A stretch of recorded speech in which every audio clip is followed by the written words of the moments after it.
नमस्कार छात्रों।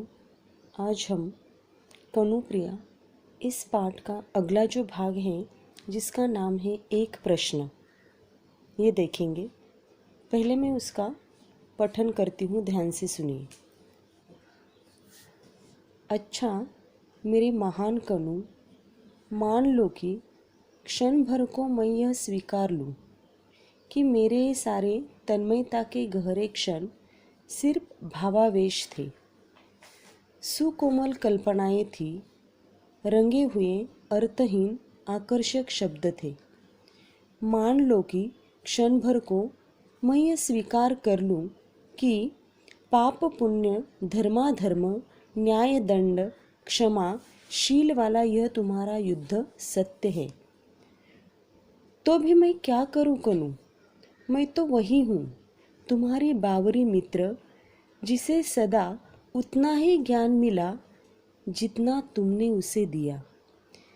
जितना तुमने मुझे दिया है अभी तक, उसे पूरा समेटकर भी आसपास जाने कितना है तुम्हारे इतिहास का, जिसका कुछ अर्थ मुझे समझ नहीं आता है। अपनी जमुना में जहाँ घंटों अपने को निहारा करती थी मैं, वहाँ अब शस्त्रों से लदी हुई अगणित नौकाओं की पंक्ति रोज रोज कहाँ जाती है। धारा में बह बह कर आते हुए टूटे रथ, जर्जर पताकाएं किसकी है। हारी हुई सेनाएं, जीती हुई सेनाएं, नभ को कंपाते हुए युद्ध घोष, क्रंदन स्वर, भागे हुए सैनिकों से सुनी हुई अकल्पनीय अमानुषिक घटनाएं युद्ध की, क्या ये सब सार्थक है? चारों दिशाओं से उत्तर को उड़ उड़ कर जाते हुए गृद्धों को क्या तुम बुलाते हो, जिसे बुलाते थे भटकी हुई गायों को? जितनी समझ तुमसे अब तक पाई है कनु, उतनी बटोर कर भी कितना कुछ है जिसका कोई भी अर्थ मुझे समझ नहीं आता है। अर्जुन की तरह कभी मुझे भी समझा दो, सार्थकता है क्या बंधु? मान लो कि मेरी तन्मयता के गहरे क्षण रंगे हुए अर्थहीन आकर्षक शब्द थे, तो सार्थक फिर क्या है कनु? पर इस सार्थकता को तुम मुझे कैसे समझाओगे कनु? पहले शब्द लिख लो। शील वाला, इसका मतलब है चारित्रवान। जमुना यानी यमुना नदी। निहारना यानी देखना। जर्जर, जर्जर पताकाएं यानी फटी हुई पताकाएं।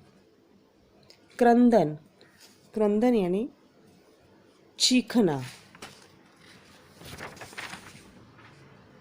अमानुषिक, इसका मतलब है अमानवीय।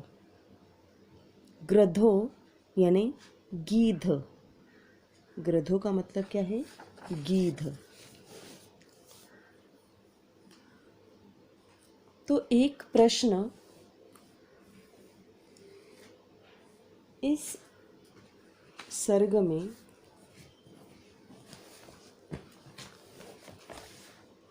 डॉक्टर धर्मवीर भारती जी ने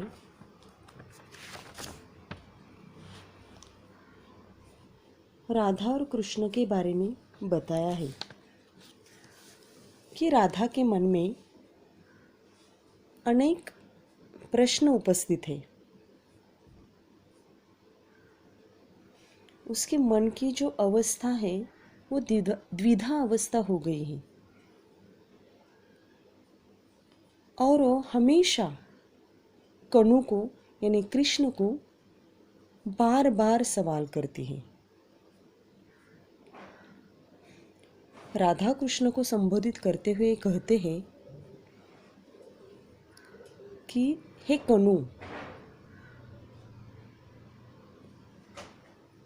कि मान लो कुछ पलों के लिए या कुछ क्षण के लिए मैं स्वीकार कर लूं कि तुम्हें लेकर जो कुछ मैंने सोचा था, तुम्हारे साथ जो भी अच्छे क्षण या समय मैंने बिताए थे, तुम्हारे साथ मैं जी हुई थी, या कुछ पल मैंने तुम्हारे साथ बिताए थे, वो सारे क्षण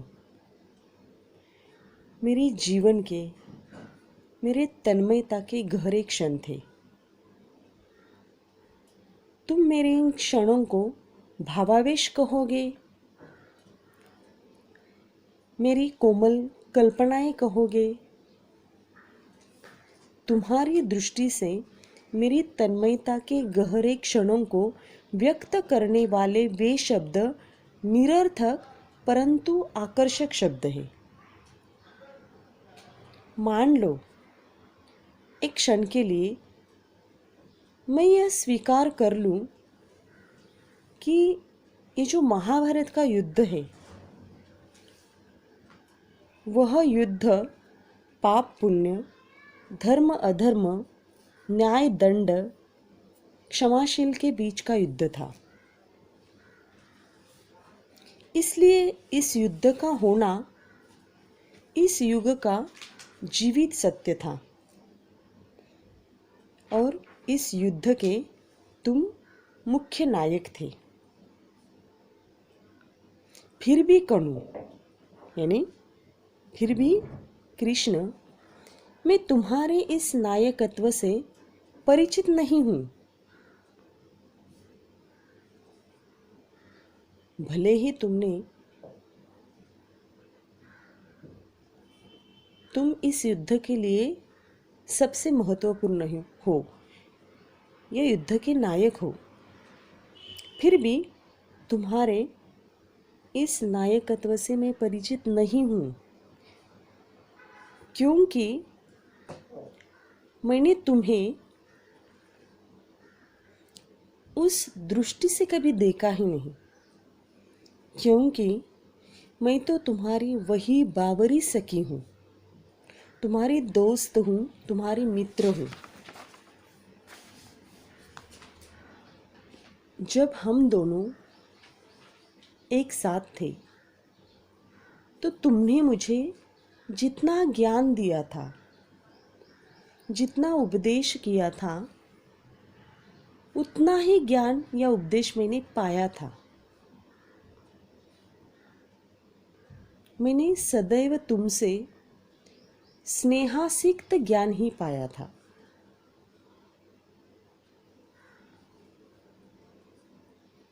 तुमने तो हमेशा मुझे प्रेम और साख्य भाव ही दिखाया, यह साख्य भाव ही दिया था।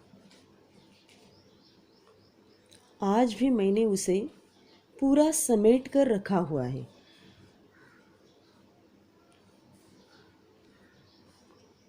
इसीलिए इस युद्ध के बारे में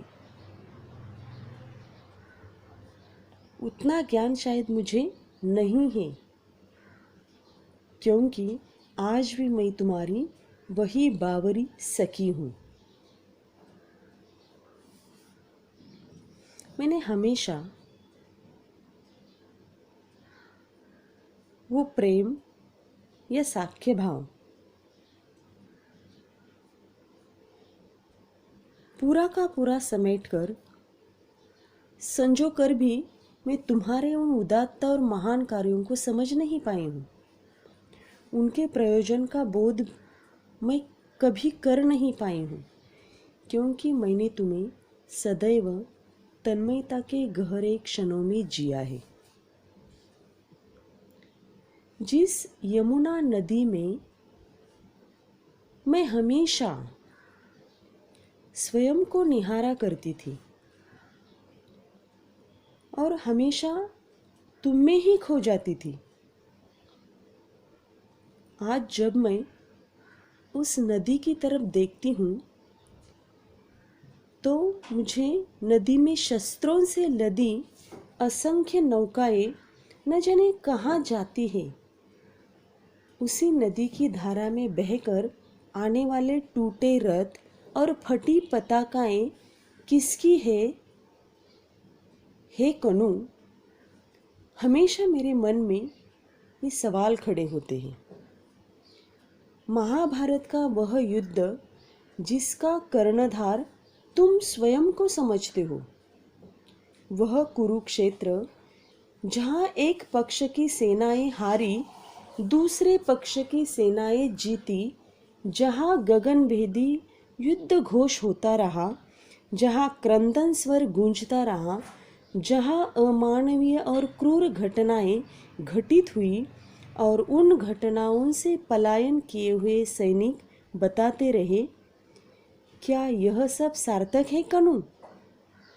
ये गिद्ध जो चारों दिशाओं से उड़ उड़ कर उत्तर दिशा की ओर जाते हैं, क्या उनको तुम बुलाते हो जैसे भटकी हुई गायों को बुलाते थे? यानी राधा को हमेशा वो दिन याद आ रहे हैं जो उसने भगवान श्री कृष्ण के साथ बिताए हुए हैं, कि वो यमुना नदी जहाँ पर गोप गोपियों के साथ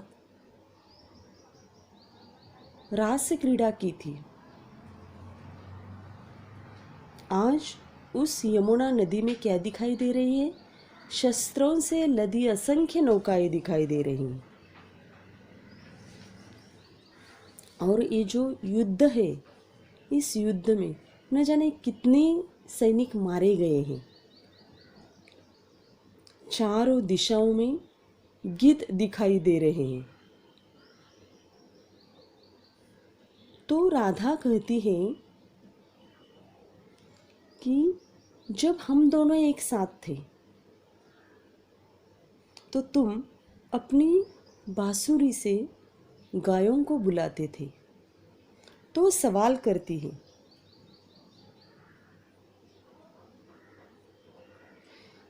कि इस युद्ध के कारण आज चारों दिशाओं में ये गिद्ध दिखाई दे रहे हैं, उड़ रहे हैं, इधर से उधर, उधर से इधर।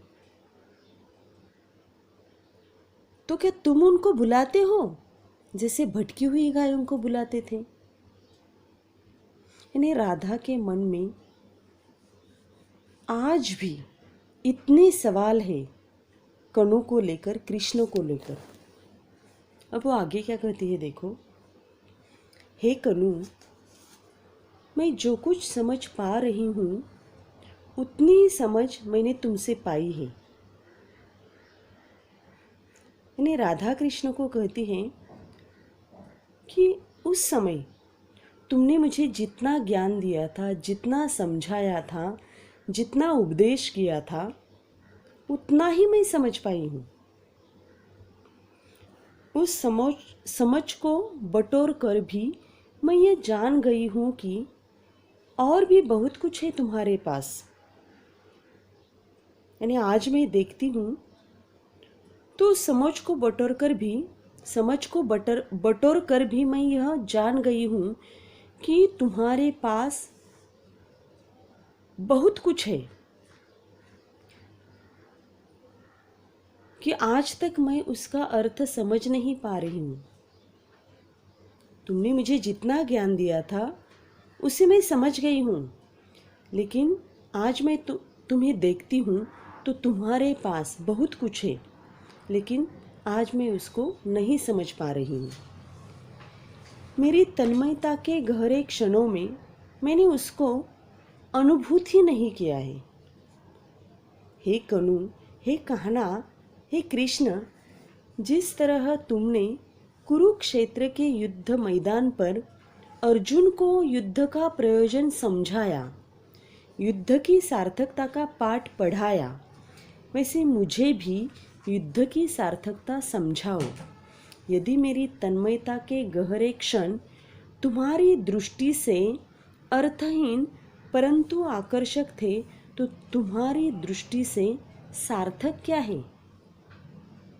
यानी राधा के मन में आज भी ये सवाल है कि उस समय, यानी जब हम दोनों एक साथ थे, उस समय तुमने जो मुझे ज्ञान दिया था वो आज भी मेरे समझ में आता है, लेकिन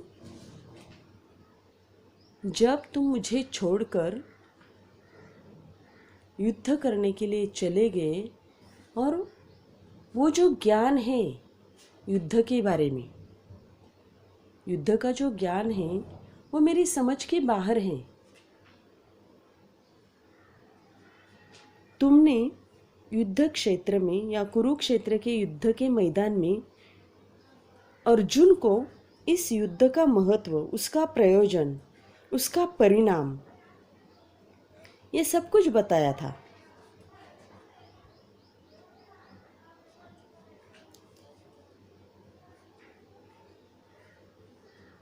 तो वो सारा ज्ञान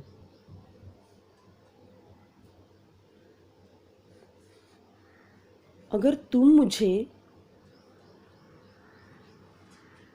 समझाओगे तो मेरी तन्मयता के गहरे क्षण तुम्हारी दृष्टि से अर्थहीन परंतु आकर्षक थे। तो तुम मुझे वो समझाने का प्रयत्न करो, ऐसा वो कहती है। और उसके मन में हमेशा सवाल खड़े होते हैं कृष्ण को लेकर, युद्ध को लेकर, कि मेरा कनु, मेरा कृष्ण जो पहले था वैसा अब नहीं है। तो इस प्रकार एक प्रश्न यानी एक सवाल राधा के मन में हमेशा आता है, हमेशा उसको सताता है कि वो आज भी समझ नहीं पा रही है। उसे जितना ज्ञान कृष्ण ने दिया है, कनु ने दिया है, उतना वो समझ पाई है, लेकिन युद्ध के बारे में उसके युद्ध जो है वो उसके समझ के बाहर है, ऐसा राधा कहती है। तो इस प्रकार ये जो एक प्रश्न, ये जो एक प्रश्न सर्ग है महाकाव्य का, वो समाप्त हो गया। धन्यवाद।